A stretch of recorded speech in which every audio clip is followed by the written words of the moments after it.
안녕하세요. 사연 읽어주는 남녀입니다. 오늘도 와주셔서 감사드리며 오늘의 사연 시작하겠습니다. 안녕하세요. 얼마 전 시부모님께 특별한 선물을 받고 행복한 나날을 보내고 있는 40대 여성입니다.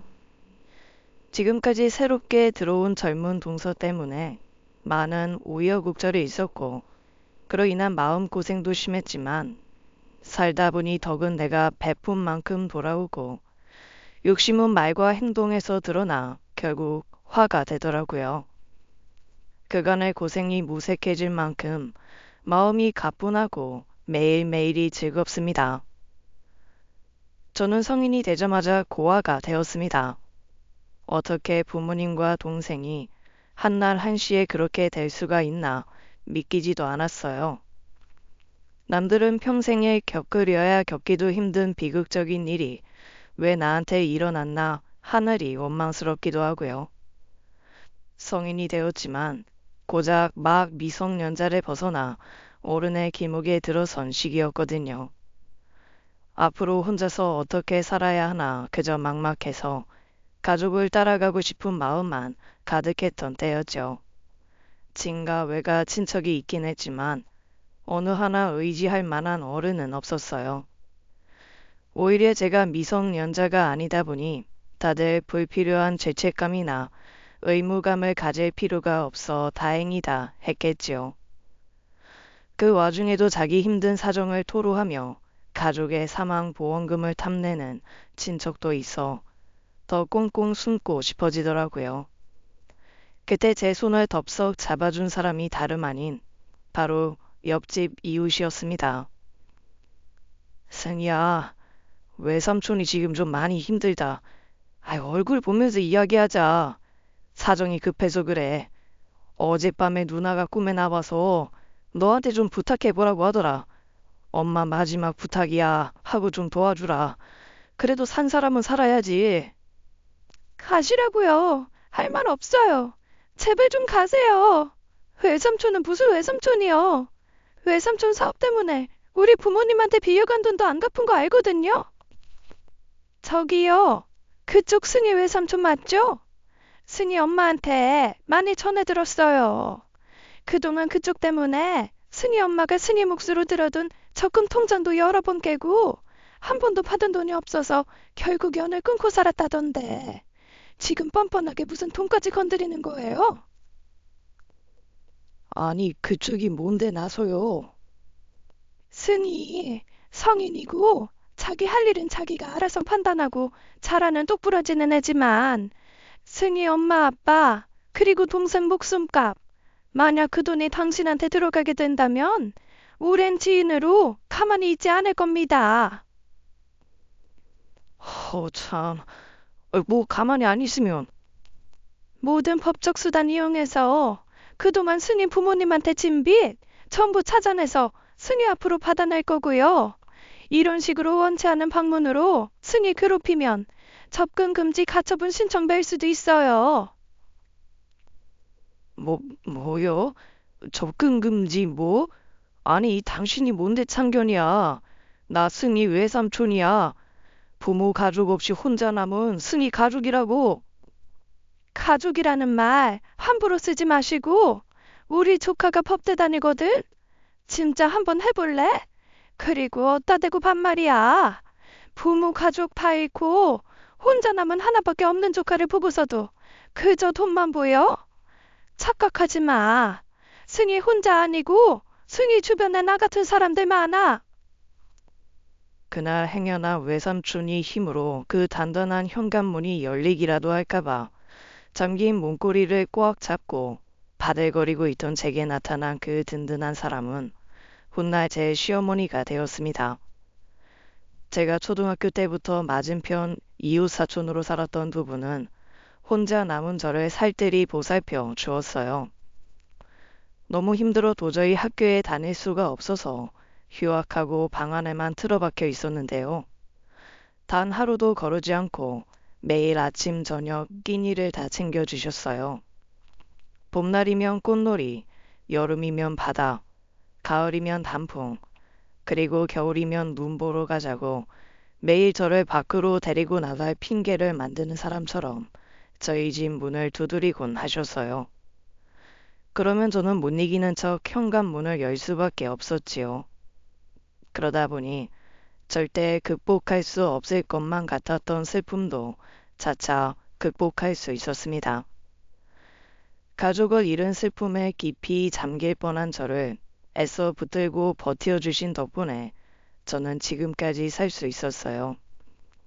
게다가 그중 첫째 아들과 좋은 인연이 되어 올해로 결혼한 지 20년이 되었습니다. 그 사람은 늦은 밤 아르바이트를 끝내거나 비가 많이 오는 날 저를 데리러 와주기도 했어요.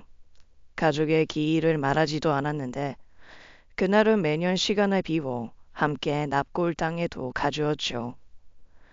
그리고 한 번씩 가족에 대한 그리움이 걷잡을 수 없이 밀려올 때가 있었거든요.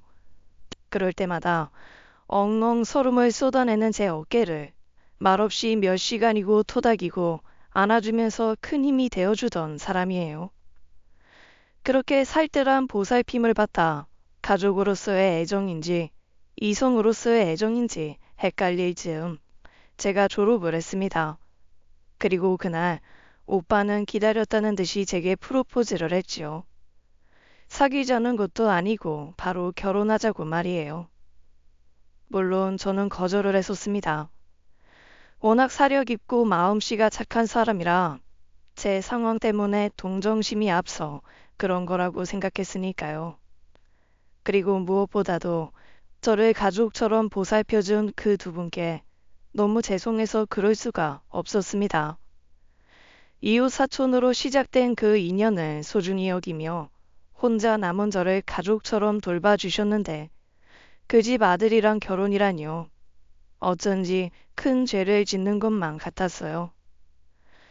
게다가 저는 가족도 특별히 가진 것도 없어서 졸업하자마자 당분간은 구직 활동에 전념해야 했던 상황이었거든요. 그러니까 그 두 분께 저는 며느리로서는 마음에 드는 구석이 하나 없는 부족한 것이 너무 많은 애였어요. 그렇게 거절하고 나서 한동안 오빠도 그 두 분도 제대로 보지 못했어요. 제가 무작정 피하기만 하니 그 두 분은 영문도 모른 채 걱정하시면서 매일 찾아오고 연락하셨죠. 하지만 저는 이런저런 핑계를 대면서 마치 없는 사람처럼 지냈어요. 그러다 보니 점점 다시 혼자가 되는 것만 같아 서글프더라고요. 새삼스럽게도 그 몇 년 사이에 제가 그분들에게 많은 의지를 했다는 것도 깨달았고 매일같이 붙어 다니다가 오빠를 만나지 않게 되면서 오빠를 향한 제 마음을 더 확실하게 알 수 있게 되었습니다. 그래서 더 힘들었어요. 사고로 온 가족들이 다 저를 두고 먼 길을 떠났던 것처럼 이번에도 가족 같은 사람들과 한순간에 남이 되었다는 생각이 들자 저는 세상에 그저 혼자 남겨진 외톨이 같더라고요. 그러다 너무 속상한 마음에 혼자서 술을 엄청 마셨습니다. 지금은 시아버지가 반주 친구가 되어 어느 정도 대작을 할 수 있는 수준인데요. 그때는 한 잔만 마셔도 온몸이 새빨개질 정도로 술을 잘 못했었어요. 혼자서 소주 한 병을 울면서 마셨던 것까지는 기억나는데 그 뒤로는 완전히 필름이 끊긴 거예요. 정신을 차렸을 때는 제가 집이 아닌 무려 옆집에서 눈을 떴죠. 정말 소스라치게 놀라 벌떡 일어나신 적 있으신가요? 저는 눈을 뜨자마자 직감적으로 제가 술을 마시고 큰 실수를 한 것이 틀림없다는 것을 깨달았습니다. 그리고 그 자리에서 일어나 아무도 없는 방에서 발만 동동 굴렀죠. 제가 눈을 뜬 곳은 무려 오빠 방이었어요. 어떻게 하면 좋냐고 혼자서 소리 죽여 야단 법석을 떨고 있는데 갑자기 문이 벌컥 열리는 겁니다. 정말 영영 열리지 않았으면 좋겠다고 생각할 정도로 온몸이 시뻘겋게 달아오르는 것이 느껴지더군요. 문을 열고 들어온 사람은 예상하셨겠지만 지금은 시어머니가 된 아주머니였습니다. 네, 제가 술을 마시고 시댁으로 쳐들어와 소위 말하는 술주정을 부린 겁니다. 오빠랑 결혼하면 안 되겠냐? 결혼해서 진짜 가족 되면 안 되겠냐? 솔직히 말하면 오빠가 좋기는 하지만 아줌마랑 아저씨가 더 좋다 하고요. 그때 이미 오빠로부터 이런저런 상황을 전해 들은 뒤라 시부모님도 고민이 많으셨다고 해요. 제가 며느리로서 자격이 부족해서가 아니라요. 섣불리 진짜 가족으로 묶였다가 혹시나 아들과 잘못되기라도 하면 그땐 영영 남이 될 수도 있는 사이가 되니까요. 오빠에게도 어중간한 동정심이나 측은지심이 아닌 진심을 다시 돌아보라고 시간을 주셨다고 하더라고요. 그리고 그날 저녁 결국 가족이 되겠구나 싶어 체념이 되면서도 무엇보다도 기쁘셨다고 해요. 그렇게 저는 오빠랑 결혼을 했습니다. 딸 같은 며느리는 없다고 하지만 저는 그분들에게 딸이 되었고 그분들은 이웃집 아저씨 아주머니가 아니라 제 부모님이 되신 거지요. 신혼집은 자연스레 제가 살던 집이 되었어요.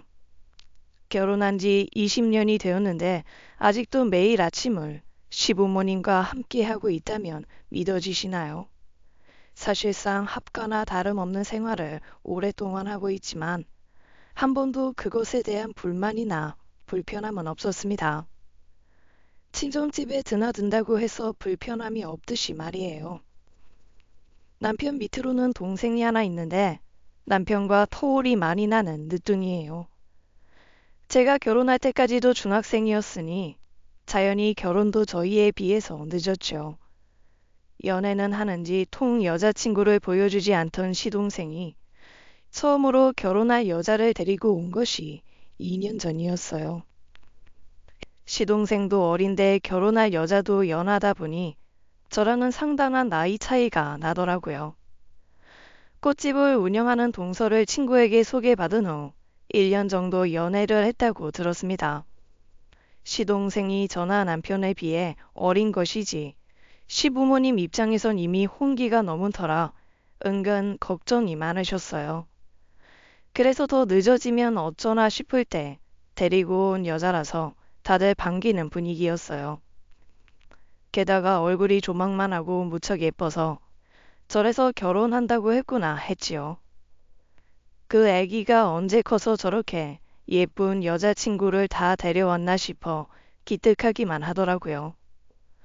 그런데 처음 시댁에 방문한 동서가 집에 오자마자 소스라치게 놀라며 시동생 뒤로 쏙 숨는 거예요. 어머, 웬 개? 내가 말 안 했나? 우리 집 강아지 두부랑 차차야. 말 좀 해주지. 죄송해요. 제가 개털 알레르기가 있어서요. 그 강아지는 시어머니가 무척 예뻐하는 하얀 게 두부와 차차였어요. 함께 유기견 센터에 가서 데려온 이제 10살, 8살이 된 노견이었죠. 늘 행복할 것만 같았던 저희 가정에도 잠깐 먹구름이 드리워졌을 때가 있었어요. 바로 5년 전쯤 어머님에게 큰 우울증이 찾아온 일이었죠. 늘 우리 집이나 시댁은 저희 아이들도 복작복작하고 저희는 아침 저녁으로 시부모님을 찾아뵙고 있었어요. 그러다 보니 우울증이라는 것이 감히 저희 가족에게 찾아오리라는 것을 상상도 못했습니다. 어머님이 갑자기 식욕이 없어지시더니 순식간에 살이 쏙 빠지시더라고요. 늘 기운이 없고 어딜 가자고 해도 피곤하시다며 마다하시고 늘 저를 향해 방긋방긋 웃어주시던 분은 사라져버렸어요. 사람의 몸에서 그렇게 한순간에 반짝반짝 빛나던 기운이 사라질 수 있다는 것을 처음 본 것입니다. 제가 그때 그 이야기를 하자 남편이 그러더라고요. 20살, 제가 온 가족을 잃고 혼자 남은 제가 딱 그랬다고요. 그 말을 들으니 덜컥 겁이 났습니다. 그때 제가 어땠는지 누구보다도 제가 더 잘 아니까요.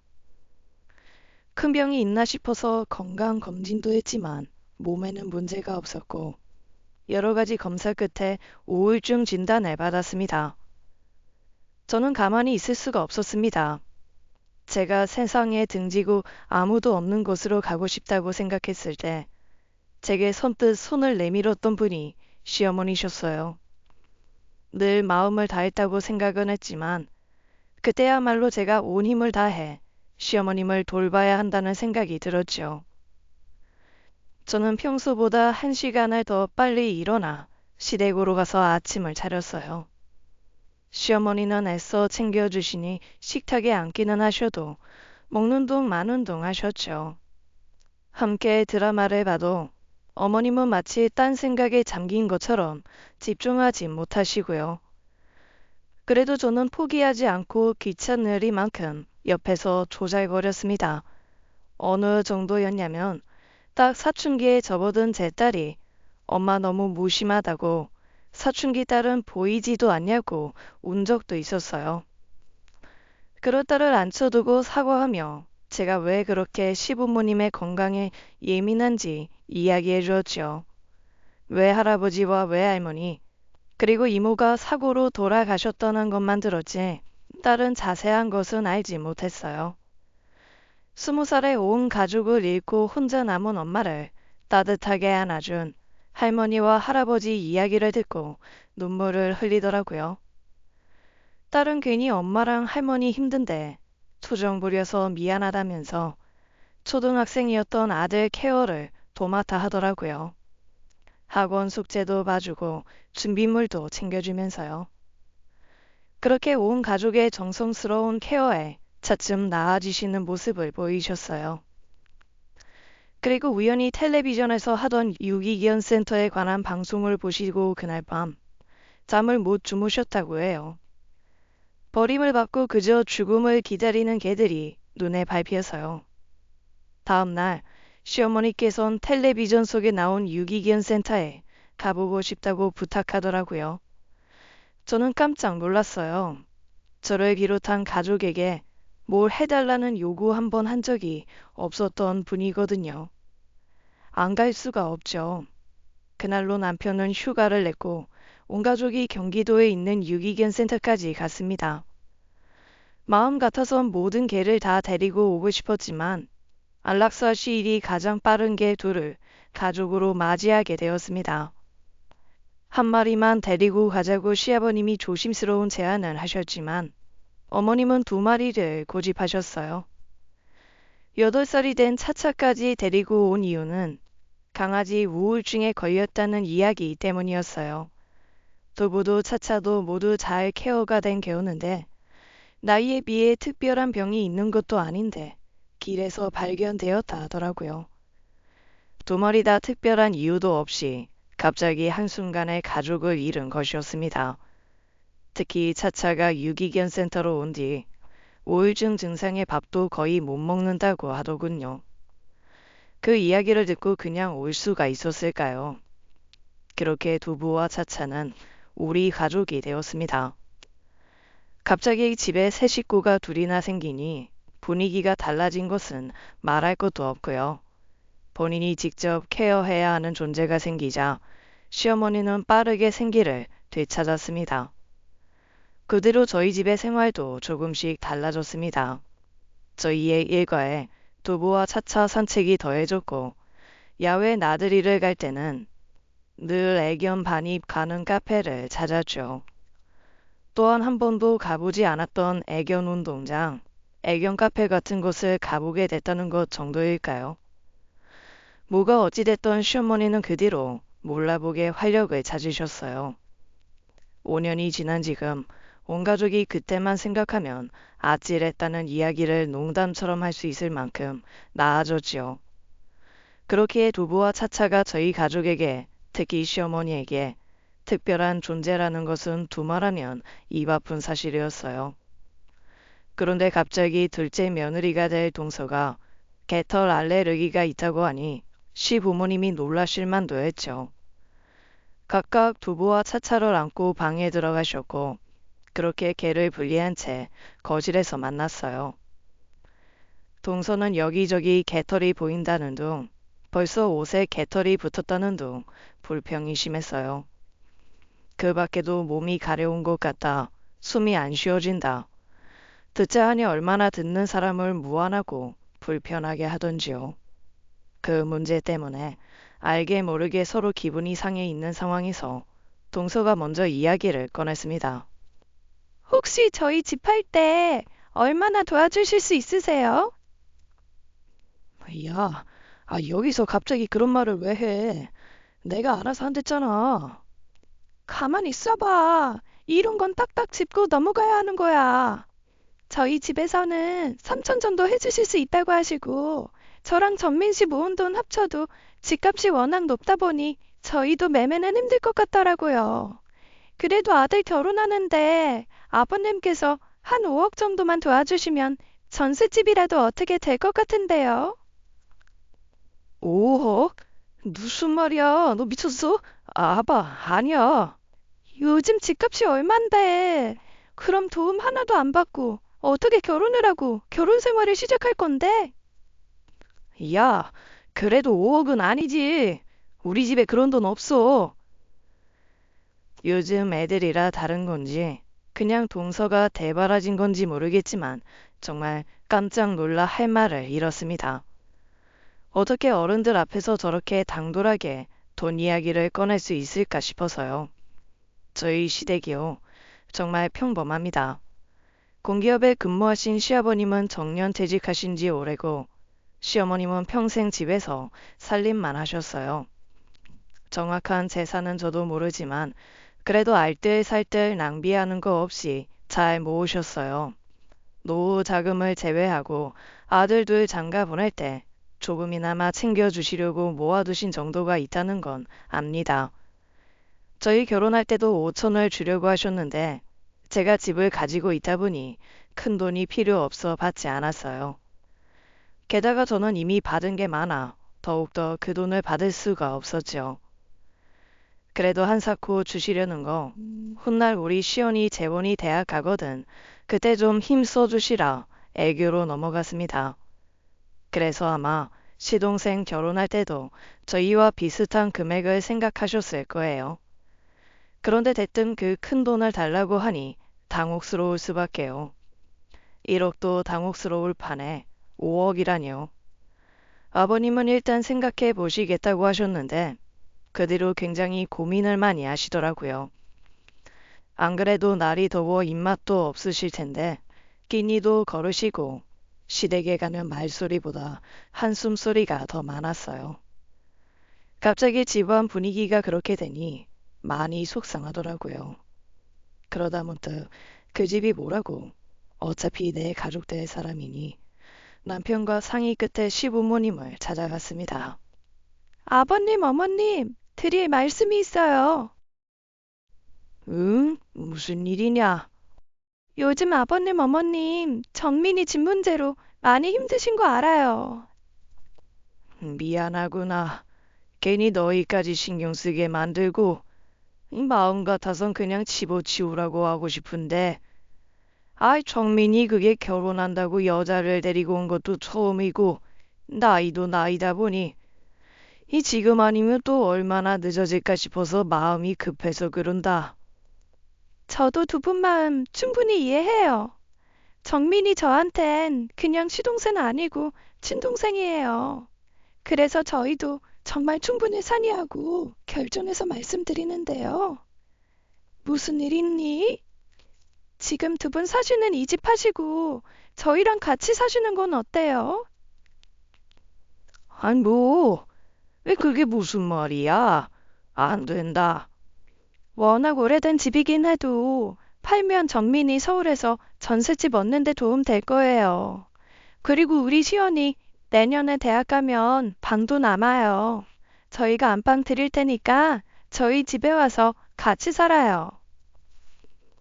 아이 아니다. 아이 지금 무슨 소리라는 거야?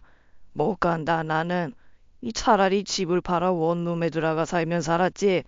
승희 너한테 어떻게 신세를 지니? 안 된다.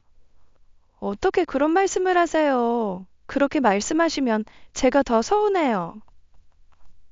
그래 엄마. 우리 충분히 상의하고 내린 결정이야. 아무리 생각해도 그것만큼 좋은 방법도 없어. 아버지랑 엄마는 정민이 마음 편하게 장가 보내서 좋고, 뭐 우리도 엄마 아버지랑 살아서 좋잖아. 아이, 그게 말이 안 되지. 어떻게 둘째 장가 보내겠다고 내가 며느리 신세를 지냐?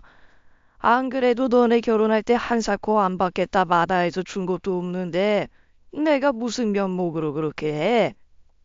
제가 받은 게 왜 없어요. 저 부모님 20살에 잃고 아버님 어머님이 저 가족처럼 챙겨주시고 가족으로 받아들여 주신 거 20년이 넘어요. 제 부모님보다 아버님 어머님이랑 보낸 시간이 더 길고요. 아버님, 저는요, 제가 뭘 어떻게 해드려도 그날 제 손 잡아주신 은혜 절대 못 갚는다고 생각하면서 살고 있어요. 제발 그렇게 해주세요. 아니, 어떻게 그래? 어떻게 그러니 우리가? 울지 마세요. 어머님 그렇게 우시면 제가 더 마음 아파요. 저 솔직히 설레기까지 했어요. 앞으로 귀찮게 현관문 열고 갈 필요 없이 방문만 열면 어머님 아버님 계시는 거잖아요. 아유, 개자식 드디어 장가 보내버리겠네. 난 후련해. 귀염둥이 늦둥이가 아니라 아주 애물단지였어. 시원하게 보내줍시다. 내가 정말 너네한테 이 면목이 없다. 면목이 없어.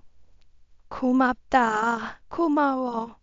내가 너한테 이걸 어떻게 다 갚니? 어떻게 갚아? 그렇게 시부모님은 집을 판 돈으로 시동생 장가를 보냈습니다. 그때 시부모님을 설득하기 위해 한 말은 조금의 거짓도 없는 진심이었어요. 아이들이 제 할아버지 할머니를 많이 따르니 다행이었죠. 다만 시부모님은 결단코 안방은 들어가실 수 없다고 하셔서 저희가 쓰려고 했던 둘째 재혼이 방을 내어드렸어요. 모두 찬성한 선택이었지만 갑자기 자기 방을 잃고 유목민 신세가 된 재혼이만 약간의 불만이 있었지요. 남편이 게임 시간을 늘려주고 미안한 마음에 시부모님이 챙겨주신 용돈에 그 불만은 금방 쏙 들어갔지만요. 집 문제로 시동생 내외를 불렀을 때 동서만 따로 불렀어요. 시부모님이 이렇게나 마음 써주셨으니 자주 전화를 드리고 신경을 써주셨으면 좋겠다는 말을 넌지시했어요. 제 앞에서는 퉁명스럽게 네 하고 말더니 다 같이 모인 자리에서 그러더라고요. 재민 오빠가 그러는데 형님 이 집에서 거의 딸이라면서요? 저는 솔직히 딸 같은 며느리 그런 거 없다고 보거든요. 저는 형님처럼 그렇게 못해요. 명절이나 어버이날, 생일 그거 다 챙기면 거의 매달 와야 할 텐데. 서울에서 여기가 보통 거리도 아니고 그렇게 하기는 힘들 것 같아서 미리 말씀드려요. 기대하고 계실까 봐. 아무리 그래도 그런 말은 좀 그렇다. 게다가 이 자리는 동서가 말한 대로 아버님이 무리하게 집까지 빼주면서 돈 해주시겠다고 부른 자리인데. 그건 감사드려요. 집까지 빼서 주실 줄은 몰랐는데. 이렇게까지 해주시니 당연히 감사하죠. 근데 솔직히 그거 어차피 오빠 명의로 주시는 집인데 제가 뭐 그 이상 하긴 좀 어려울 것 같다는 거예요. 요즘 애들이라 그런가 했더니 그냥 당돌하고 대바라진 애였습니다. 시부모님이 할 말을 잃고 아무 말도 안 하는데 그 자리에서 제가 나서서 뭐라고 하기도 어렵더라고요. 제가 모시고 살게 된 거긴 하지만 어쨌든 나서도 시부모님이 나서야 하는 자리라고 생각했으니까요. 이러나 저러나 결혼시키려고 한 거 며느리 자리가 마음에 안 들어도 아들이 마음에 든다고 하니 그냥 진행하셨어요. 큰 기대를 하지 않으면 서운해할 것도 없다시면서요. 개털 알레르기가 있다고 하니 명절이라고 시동생 내외가 내려와도 마땅히 재울 곳도 없었어요. 그래서인지 추석 때 딱 한 번 내려와 밥 먹고 올라간 뒤로는 그다음 명절부터는 오지도 않더라고요. 밥 한 끼 먹자고 명절에 도로에서 버리는 시간이 너무 많아 아깝다면서요. 시부모님은 아무 말씀 안 하시는데 저는 좀 너무했다 싶어 화가 나는 날도 많았습니다. 진짜 노릇할 생각은 없었는데 가끔씩은 해도 너무한다는 생각이 들어 견딜 수가 없더라고요. 그렇게 한 번씩 시부모님을 대신해 제가 서운한 기색을 비치면 시어머님은 그래요. 그냥 둘이 좋아 잘 살면 그만이라고. 첫째 며느리 복이 많아 둘째 며느리 복이 없나 보다고요. 저를 가졌으니 둘째는 욕심도 안 내기로 했으니 너무 캐념치 말라고 오히려 저를 위로해 주시곤 했지요. 그러던 어느 날 첫째인 시연이가 할머니, 엄마 이것 좀 보라며 뭘 좀 보여주더라고요. 첫째 SNS에 낯익은 사람이 아는 사람으로 추천이 떠서 봤더니 작은 엄마라고요. 그러면서 보여준 사진이 정말 충격 그 자체였습니다. 동서가 자기 친구네 집에 가서 강아지를 안고 찍은 사진이 있더라고요. 처음 시댁에 왔을 때 강아지 보고 기겁하면서 시동생 뒤에 숨던 거 생각하니 어처구니 없고요. 제가 두부랑 차차는 방에 두고 깨끗이 치워둘 테니 한번 들르라고 했을 때도 얼마나 타박하던지요. 형님은 개털 알레르기가 없어 잘 모른다. 그게 치운다고 치워지는 줄 아냐. 그때도 온몸에 두드러기가 올라와서 다음날 병원까지 갔다고 그렇게 사람 무안하게 하던 게 동서예요. 엄마, 대박이지. 개털 알레르기는 무슨. 개털 알레르기 있는 사람이 강아지랑 이렇게 얼굴을 맞대고 찍어? 더 대박인 거 알려줄까? 이거 봐. 지난번에 할머니 병원 때문에 서울 갔을 때 작은 엄마 아프다고 작은 아빠만 왔었잖아? 근데 이날 친구들이랑 호캉스 가서 놀았어. 날짜 봐봐.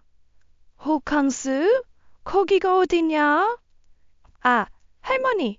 호캉스는 호텔 바캉스라고 쉽게 말해서 호텔에서 머물면서 쉬는 거야. 친구들이랑 좋은 호텔 잡아서 하룻밤 놀면서 수영도 하고 호텔 뷔페도 먹고 그러는 거지. 됐다. 뭐 그리 놀랍지도 않네. 아무 말 없는 시어머니를 보고 대수롭지 않게 넘어가려고 했지만 가슴이 쿵쾅쿵쾅 뛰더라고요. 어떻게 어른을 그렇게 당당하게 속이나 싶었으니까요. 사람이 작은 거짓말을 해도 심장이 쿵쿵 뛰고 마음이 쓰이기 마련이잖아요. 그런 거짓말과 변명을 하면서 그동안 시부모님을 속여왔다는 것이 너무 괘씸하고요. 게다가 그 동서의 거짓말을 시동생이 동조했다는 사실도 너무 충격적이었습니다. 제가 아는 재민이는 그런 애가 아니었으니까요. 어려서 오냐 오냐 하고 자란 편이긴 하지만 그렇다고 경우 없이 굴거나 예의 없는 행동을 한 적도 없고요.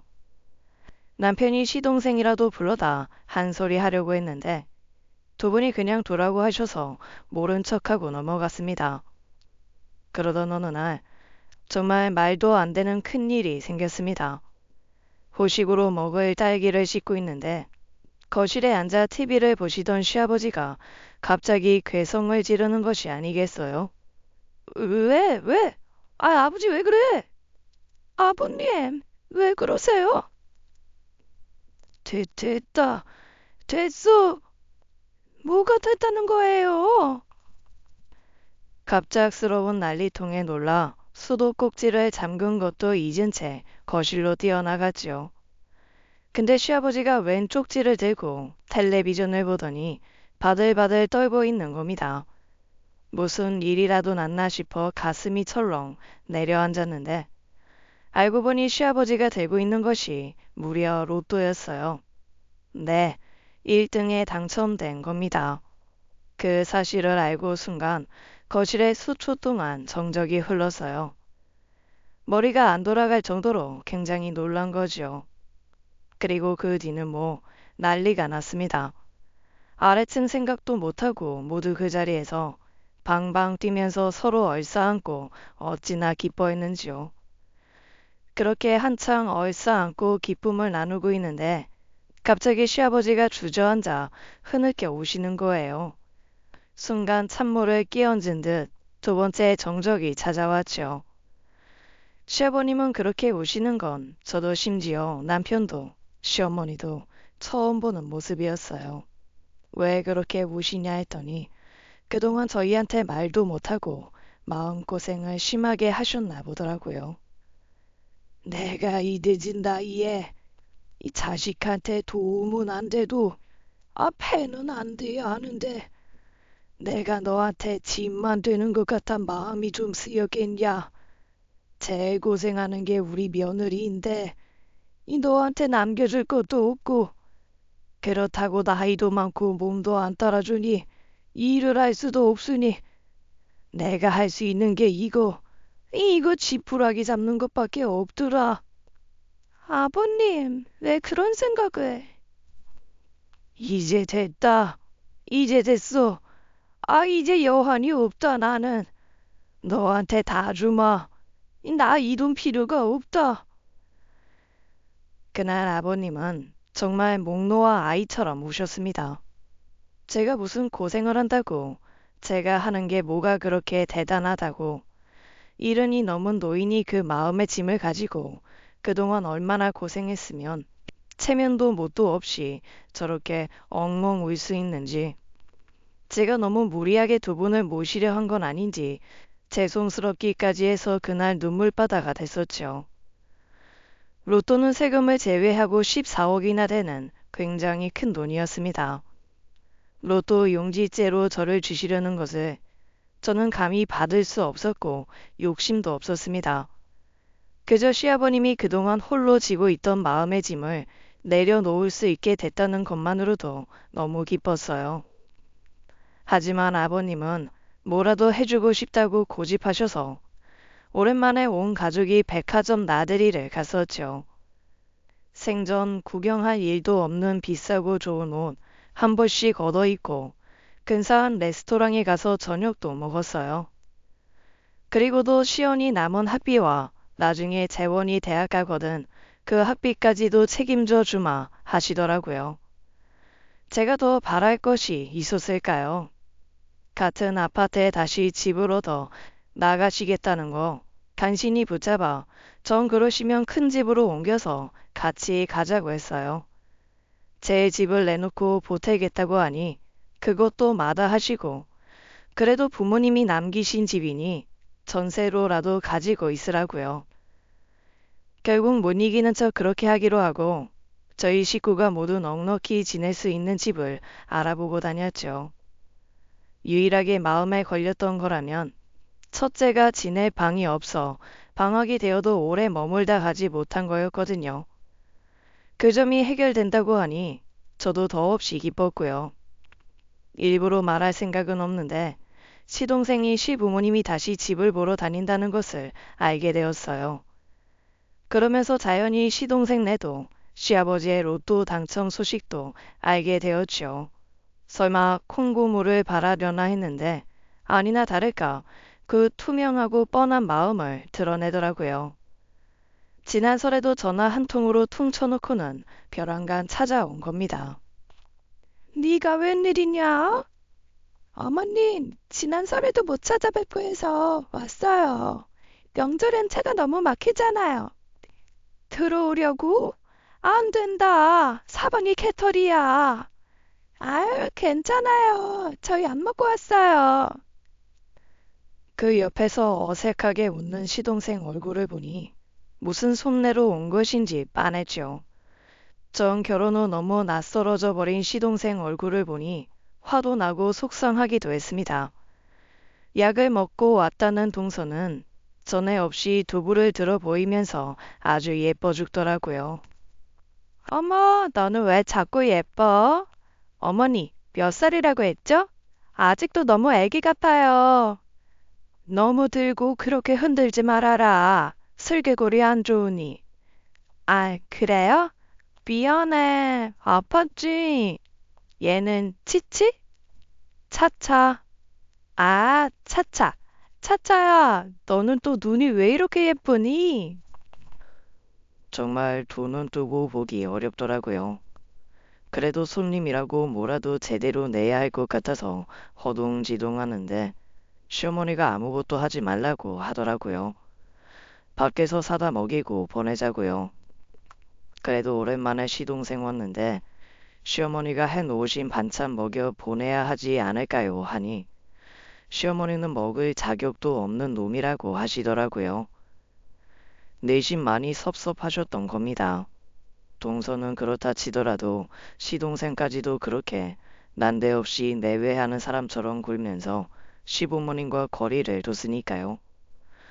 그렇게 그날 외식을 하러 나왔는데 다들 자리를 비운 사이 동서가 슬쩍 다가오더라고요. 형님은 얼마 주신대요? 뭐? 에이, 뭘 모르는 척해요. 아버님이 얼마 주시기로 하셨을 거 아니에요. 더군다나 형님 집에서 사셨는데 크게 챙겨주시기로 하셨겠죠? 받기로 한 거 없어. 주셔도 안 받을 거고.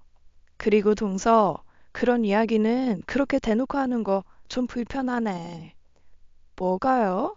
같은 며느리끼리 그런 이야기도 못해요? 어쨌거나 두 분 돌아가시면 다 아주버님이랑 우리 재민씨 목일 텐데. 동서, 말 조심해. 그런 소리 아버님 어머님 앞에서 하기만 해봐. 내가 지금까지 동서 이뻐서 아무 말 안 하고 있는 줄 알아? 어떻게 사람이 그렇게 염치가 없이 뻔뻔하기만 해? 아, 형님, 왜 소리를 지르세요? 궁금하면 물어볼 수도 있죠. 제가 언제 아버님한테 물어본댔어요? 형님 내가 얼마를 받는지 알아야 저희도 그에 맞춰서 요구를 하죠. 요구? 무슨 요구? 설마 동서 아버님한테 돈 달라고 하려는 거야? 큰아들 주셨으면 그만큼 작은 아들도 주셔야죠. 차별하는 것도 아니고. 동서는 그때 아버님이 집까지 팔아서 전세금 주셨잖아. 그럼 된 거 아니야? 나 받은 거 없으니 그렇게 따지면 동서네가 가져간 만큼 내가 더 받을 게 있겠네. 욕심 부리지 마. 형님, 저희는 서울에 살잖아요. 어느 세월에 서울에 집 사서 살아요? 형님은 지방에서 사니까 서울 집값 체감도 안 되시죠? 게다가 형님은 이미 부모님한테 유산으로 받은 집도 있는데 그 돈 좀 안 받으면 어떡해요? 형님이 좀 도와주면 안 돼요? 전세금 그것도 부족해서 받은 대출이자 다달이 죽겠어요. 그거야 동서가 무리하게 형편에도 안 맞는 집을 구해서 들어간 거니 그렇지. 그러니 사람이 적당히 자기 분수 알고 살아야 하는 거야. 아, 도와주기 싫으면 마세요. 제가 알아서 할 테니까. 그날 밤에 소고기를 먹고 체해서 밤새도록 얼마나 힘들었는지요. 남편은 내내 등을 두드려주고 시어머님은 제 손을 따주셨어요. 시아버님은 언제 나갔다 오셨는지 그 밤에 24시 약국을 찾아다 소화제를 사오셨더라고요. 체한 게 그게 뭐라고 저 하나에 다 붙들려서 마음 써주시는지 저는 마음은 오히려 더 무거워지고 심란해졌습니다. 미워도 아들이라고 좋은 거 먹이고 싶으셔서 한사코 당신 돈 써가며 좋은 소고기 실컷 먹이고 보내셨거든요.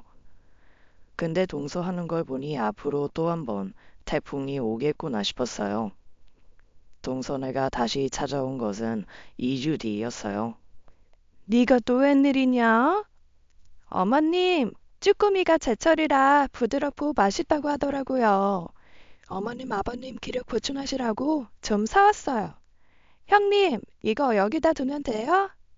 물 흐르잖아. 싱크대 안에 둬. 제가 손질할까요? 됐어. 아, 형님 살림이니까 제가 막 함부로 만지고 그러는 거 싫으시겠다. 그럼 저 그냥 저기 가만히 앉아 있을게요. 재민이는? 아, 오빠는 출근이요. 저는 오늘 꽃집 닫고 왔어요. 요즘 수강생도 별로 없고 해서. 어머, 두부랑 치치는 또 봐도 예쁘네. 치치 아니고 차차. 아차차. 맞다. 차차지? 어? 아차차? 아하하. 너무 웃기지 않아요? 아차차래. 아차차가 더 귀여운데요? 우쭈쭈. 이리 와봐, 차차야. 더라. 산책하러 갈 시간이니. 산책하러 가시게요? 저도 갈래요. 아서 캐털 알레르기도 있다면서.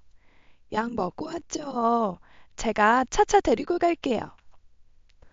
시어머니는 못마땅해 하셨지만 나서서 산책을 시켜준다는데 거절하기도 못해서 그냥 그래라 하셨어요. 저는 동서가 갑자기 쪼꼬미를 들고 찾아왔으니 손질해서 해 먹이려면 꼼짝없이 주방에 있었어야 했죠. 그리고 얼마 지나지 않아 사달이 났습니다. 나간 지 20분이나 됐을까요? 갑자기 시어머니한테 전화가 왔는데 제대로 말도 못할 정도로 횡설수설하시며 우시는 거예요. 어머니, 어머니 왜 그러세요? 무슨 일 있으세요? 어떡하냐? 어떡하면 좋냐, 순이야? 왜요? 무슨 일인데요? 아이 무슨 일이야? 모르겠어요. 어머님이 지금 너무 놀라셨는지 말도 제대로 못하시고. 이리 줘봐라. 어이 당신 무슨 일이야 대체? 아니, 차차가, 아이 차차가 어쨌다는 거야? 차차한테 무슨 일 생겼어? 차차가 없어졌어요. 작은 애가, 차가, 그래서 금방 차차가, 무슨 말을 하는 거야? 어디야? 아이 거기 어딘데? 시아버지와 함께 다급하게 찾아간 곳은 아파트 단지와 멀지 않은 곳으로 늘 산책하던 공원이었어요. 그곳에서 시어머니가 두부를 아는 채로 발을 동동 구르고 울고 계셨죠. 알고 보니 동서가 차차의 목줄을 제대로 잡고 있지 않은 상황에서 줄을 놓쳐버린 거예요. 공유 킥보드가 공원 내로 진입하면서 차차가 놀라 뛰어가 버렸는데 잡을 새도 없이 사라져 버린 거지요. 멀지 않은 곳에서 동서가 차차를 부르며 뛰어다니고 있고 시아버지와 저는 착잡하게 넓은 공원을 바라보았지요. 늘 오던 산책길이니 멀리 나가지 않았을 것 같지만 놀란 상태로 뛰어나간 거다 보니 걱정이 되더라고요. 공원이 워낙 길이 다양하고 넓은 데다가 근처 산길과도 연결이 되어 있거든요. 도로로 튀어나가지 않았을까, 산길로 숨어 버렸을까 생각하다 보니 저도 마음이 다급해지더라고요. 저도 그런데 시어머니는 오죽했겠어요. 아, 어떡해요? 아무리 찾아도 안 보여요, 어머니. 아이고, 어떡하냐? 어떡하냐, 우리 차차. 그러게 넌 왜 시키지도 않은 일에 나서 네가 언제부터 여기까지 와서 애들 산책을 시켰다고? 죄송해요. 잘해보려다가. 너는 아유 됐다 됐어. 동서, 일단 어머니 많이 놀라셨으니까 모시고 집으로 가. 어머니, 제가 어떻게든 찾아볼게요. 들어가 계세요. 두부도 불안해하니까요. 승희야, 부탁한다. 차차 좀 꼭 좀 찾아다오. 걱정 마세요. 그렇게 말은 했지만 갑자기 튀어나가버린 차차를 어디서 찾아야 할지 막막했어요. 시아버님이랑 구역을 나누어 주변 사람들에게도 묻고 목이 터져라 애타게 불러봤지요. 하지만 차차는 보이지도 않더라고요. 성격상 어딜 돌아다닐 것 같진 않았고 분명 겁을 먹고 어딘가 구석에 들어가 있을 텐데요. 설상가상 그때 비까지 오더라고요. 그러다 문득 차차가 가끔 공원에서 덩치가 좋은 큰 개를 만나면 늘 풀숲으로 몸을 숨기려 한다는 것이 떠올랐어요. 그래서 몸을 낮춰 풀숲을 샅샅이 뒤지며 공원을 돌았지요. 그리고 아주 운 좋게 작은 다리 밑에서 차차를 찾아냈습니다. 공원에는 밖으로 연결된 개천으로 이어지는 작은 개울물이 흐르고 있는데 그 다리 밑 풀에 몸을 웅크리고 있더라고요. 정말 얼마나 다행인지 차차를 발견한 순간 다리에 힘이 풀려 주저앉을 뻔했습니다. 비가 내리기 시작해 물이 불어나면 하마터면 차차가 물에 빠져 개천까지 떠내려갈 뻔했더라고요. 비가 오는지 개천에 물이 무릎까지 차올라 옷을 다 젖게 하는지도 모르고 차차를 찾아 어머님께 바로 연락을 드렸죠. 집에 들어가자마자 차차를 안고 우시는 어머님을 보니 다행이라고 생각하면서도 동서의 실수에 너무 화가 나더라고요. 아이고, 다 젖었네, 다 젖었어. 아이, 얼른 옷부터 갈아입으라. 아버님도 다 젖으셨어요. 동서에게 한마디 하려던 거 참고 방으로 들어가 옷부터 갈아입는데 갑자기 동서가 들어오더라고요. 안 그래도 화가 나 있는데 빤히 옷 갈아입으러 들어간 거 알면서 노크도 없이 그렇게 들어오는 게 영 못마땅했고요. 그런데 하는 말이 더 가관이더라고요. 형님, 좋으시겠어요? 뭐? 결국 개 찾아서 시어머니 사랑받는 건 형님이네요? 실수한 건 나고. 틀린 말은 아니네. 동서가 싼 돈 내가 치웠으니. 착각하는 게 있는데 나는 차차를 안 찾아도 사랑받아. 동서가 어머님 사랑 받을 줄 모르는 거지. 형님, 일부러 그래요? 뭐? 그렇잖아요. 일부러 저한테 어머님 모시고 들어가게 하고 영웅처럼 차차 찾아내서 어머님 아버님한테 또 인정받고 싶었던 거 아니에요? 아, 참나. 나는 동서 그렇게 안 해도 충분히 인정받고 사랑받고 살고 있어. 동서는 모르겠지. 그동안 어머님 아버님 만난 거 두 손으로 꼽을 수 있지 않아? 내가 뭐가 아쉬워서 그렇게 잔머리까지 써가면서 굴겠어? 뭐가 아쉽겠냐? 아버님 당첨금이지. 형님 다 필요 없다고 하시지만 형님도 사람인데 그 돈이 탐이 안 나요? 말 조심하랬지? 참, 형님도 솔직하지 못하네요. 그렇게 동서는 저를 비웃듯 한번 훑어보곤 나가버렸습니다. 차차를 찾아 다행이었지만 시어머니는 동서가 하는 말에 대꾸도 하지 않을 만큼 화가 많이 나셨어요.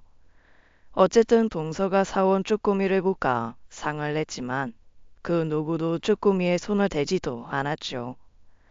동서가 돌아간 뒤 시동생에게 사과 전화가 왔지만 저는 도저히 그 두 사람 얼굴을 보고 싶지도 않아 받지 않았습니다. 가끔 찾아오더라도 밥이나 내어줄 뿐 그 이상도 그 이하도 하지 않았어요. 그래도 양심은 있는지 끝까지 얼마 주실 거냐, 대출금 좀 도와달라 말은 안 하더라고요. 그렇게 몇 달 뒤 갑자기 시아버님이 시동생네를 불렀습니다. 저희에게도 따로 말씀이 없으셔서 영문을 몰랐고 시동생네는 그간의 고생이 빛을 보는구나 싶은 얼굴이더라고요. 시아버님은 도시 근처의 드라이브 코스로 저희를 안내했어요.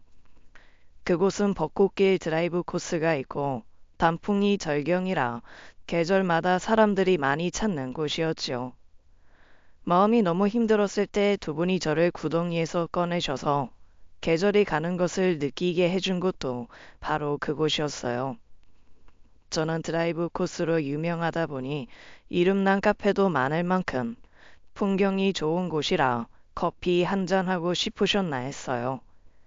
그런데 아버님이 이른 대로 주소를 찍고 도착해보니 목적지는 드라이브 길과 멀지 않은 마을이더라고요. 내려서 보니 호수를 내려다보는 근사한 전원주택 앞이었는데 시아버님이 그곳에서 폭탄 발언을 하시는 겁니다. 어떠냐? 마음에 드냐? 내일부터 리모델링 들어가기로 했다. 아버님, 여기가 어디예요? 여기 싹 고쳐서 이사하련다. 그게 무슨 말씀이세요? 여기로 이사 오신다고요? 어머, 아버님, 어머님 이사하시게요? 너무 좋다. 경치도 좋고 집도 너무 좋아 보여요. 리모델링 하시려고요? 방이 몇 개예요? 아, 방이 5개는 된다니. 이 승희 네가 가서 제일 마음에 드는 방 골라봐라. 니네 방도 있어야지. 저희 방도요? 나이도 들고 하니 조용하고 경치 좋은 곳이 좋다. 근처에 울타리 치면 이 사람 부부 차차 데리고 산책하기도 좋고 하우스도 지어서 소소하게 이 농사도 지어보면서 살고 싶구나. 어머, 너무 좋은 생각이에요. 그럼 앞으로 두 분이서만 사시게요? 승희 너만 괜찮으면 이 같이 지내고 싶은데 니네는 아직 젊어 이런 곳은 살기 불편하지 않겠니? 게다가 재원이 학교도 있으니 여기까지 들어오기 쉽지는 않겠지. 그래도 그렇게 멀지 않으니까 자주 왔다 갔다 할 수 있을 것 같아요. 무엇보다 아버님 낚시도 좋아하시는데 여기 낚시도 할 수 있을 것 같고 어머님도 두부 차차 걱정 없이 편하게 산책시킬 수 있을 것 같아서 너무 좋네요. 조금만 기다려주세요. 제가 얼른 재원을 키워놓고 들어올게요. 언제든 들어와라. 네 집이니? 두 분 계신 곳이 제 집이죠. 그게 아니라 당신한테 말은 못했는데 이 집 당신 명의로 계약해 주셨어. 어? 뭐라고요? 아주버님, 그게 무슨 말씀이세요? 아이 못 들었냐? 이 집 내가 승희한테 사줬다.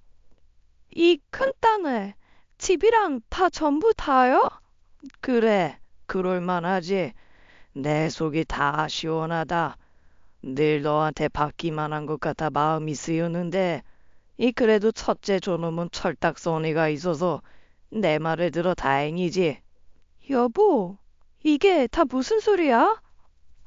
내가 아버지를 못 이겼어. 당신한테 주면 절대 안 받을 거라고 하셔서 내가 몰래 당신 명의로 대신 계약했어. 아니, 왜? 잠깐만요. 아버님, 이건 아니죠. 그럼 저희는요? 저희는 얼마나 주실 건데요? 아이 너네 너희한테 뭘 주냐? 형님 주셨으면 저한테도 주셔야 하는 거 아니에요? 차별이잖아요. 차별은 무슨 차별? 원래 자식한테 징여하는 거다. 승희는 내 딸이니 주는 거지. 너는 그때 그러지 않았냐? 딸 같은 며느리 할 생각 없다고 말이야. 아니, 아무리 그래도 이거 명백히 차별이에요. 저희도 권리 있다고요. 무슨 권리? 남처럼 대해달라? 기대도 말라. 없는 개털 알레르기까지 만들어서 코리를 둔 건 넌데 왜 들여 네가 더 섭섭한 사람처럼 그러니? 네? 다 안다. 너 개털 알레르기 없던 거. 어떻게 사람을 그렇게 뻔뻔한 얼굴로 속일 수가 있는지. 아니, 그게 당신이 말했어? 아니야. 아씨, 내가 그걸 어떻게 말해? 그럼 왜 그렇게 꿀먹은 버무리처럼 가만히 서 있기만 해? 당신도 뭐라고 말 좀 해. 당신 몫을 형님이 다 가져간다는데 그렇게 가만히 있을 수가 있어? 내가 뭐라고 해? 그래, 그 몇 년간 가장 내 아름다운 얼굴이다. 그래도 넌 염치가 있구나. 세아가, 나는 너한테 더 이상 기대할 것도 바라는 것도 없다. 너네한테 준 그 5억도 과하다고 생각은 하다만 귀하게 키운 내 막둥이한테 아깝지는 않다고 생각하고 주마. 그러니 더는 서로 바라지 말고 그렇게 살자꾸나. 아버님, 저희는 서울에 살잖아요. 여기랑 비교도 안 되는데. 대출금도 많이 남았는데 이 집 사시고 그래도 남으셨을 거 아니에요. 남은 건 다 쓰고 죽을 테니 걱정 마라. 그래도 그렇지. 너무 과한 것을 받은 것 같다고 하니 남편이 그러더라고요. 아버지가 당신에 대한 고마움에 다 퍼주고 싶은 마음에 준 것도 맞는데 아버지가 가지고 있으면 결국 둘째 저거한테 마음 약해져서 다 져버릴 것 같다고 하시더라. 게다가 재수 씨가 허영도 좀 있는 것 같으니 돈 아까울 줄 모르고 의미 없이 다 써버릴 것 같다고 말이야. 걱정하지 말고 받아. 당신 받을 자격 있어. 정 부담스러우면 뭐 차라리 당신이 은행장이라고 생각하고 가지고 있으면 되지. 뭐? 은행장? 그래. 그리고 당신이 가지고 있다가 행여나 정민이 저거 생명에 위협을 받을 만큼 큰 문제 생기면 그때 조금만 도와줘. 동서요. 연을 끊고 살겠다고 하더랍니다. 시동생이 혼자 내려와서 그래요. 그동안 자기가 너무 자기만 생각한 것 같다고요. 처음엔 동서가 너무 좋아서 곁에 두고 싶은 마음밖에 없었더랍니다. 그런데 정신 차리고 보니 무리하게 돈을 받아 부모님을 형 집에서 힘들게 살게 한 것 같아 죄송했답니다. 개털 알레르기 핑계를 동조하려 한 게 아니라 부모님이 형 집에서 사는 걸 보면 죄책감에 들어오고 싶지 않았대요. 차라리 잘 됐다 싶어 거짓말을 보고도 모른 채 했다고요. 다행히 로또 당첨이 됐다고 하니 내심 이제 부모님 고생 안 해도 되겠다 싶어 좋았고요. 근데 동서가 그걸 또 욕심내는 걸 보니 자기도 이건 아니다 싶었던 거지요. 그러면서도 또 동서가 다달이 나가는 대출금 이야기를 하니 사람이 그러면 안 되는데 그 돈에 욕심이 생기더랍니다. 내심 자기 몫을 줬으면 싶었다고 죄송하다고 하더라고요. 뒤늦게 돈이 탐나 하는 빈말 같진 않았어요. 늦둥이로 커서 그저 귀여움만 받고 자란 시동생이 드디어 정신 차린 듯해서 다행이다 싶었습니다. 저는요, 제 몫으로 수억짜리 집이 생긴 것보다 아버님이 저를 이렇게 믿어주시고 계시는 것이 더 좋아요. 두 분의 사랑을 이렇게나 받고 있다는 것이 더할 나위 없이 행복합니다. 아가, 승희야, 내가 내게 덕을 베푸니, 내가 너한테 덕을 베푸니, 네가 내게 덕이 되어 돌아왔고 그 덕이 다시 너에게 간 거 아니겠냐. 그렇게 돌고 도는 덕을 베풀어야 하는 게 삶인데 너랑 그렇게 살아서 나는 참 좋구나. 그날 집으로 돌아와 제 손을 꼭 잡고 하시던 시어머니의 말씀은 아마 평생 잊히지 않을 겁니다. 언젠간 제게도 며느리가 생기면 그대로 돌려줄 수 있는 사람이 되어야겠다고 생각했어요. 한 번에 가족을 잃고 세상을 등지려 했던 제 20살의 저를 만날 수 있다면 꼭 말해주고 싶어요. 걱정하지 말라고요. 세상에서 가장 따뜻한 온기를 가진 분이 손을 내밀 테니 그 손을 믿고 꼭 잡아보라고 말이에요. 지금까지 사연 읽어주는 남녀였습니다. 끝까지 함께 해주신 여러분 감사드리며 저희는 다음 사연으로 돌아올게요. 감사합니다.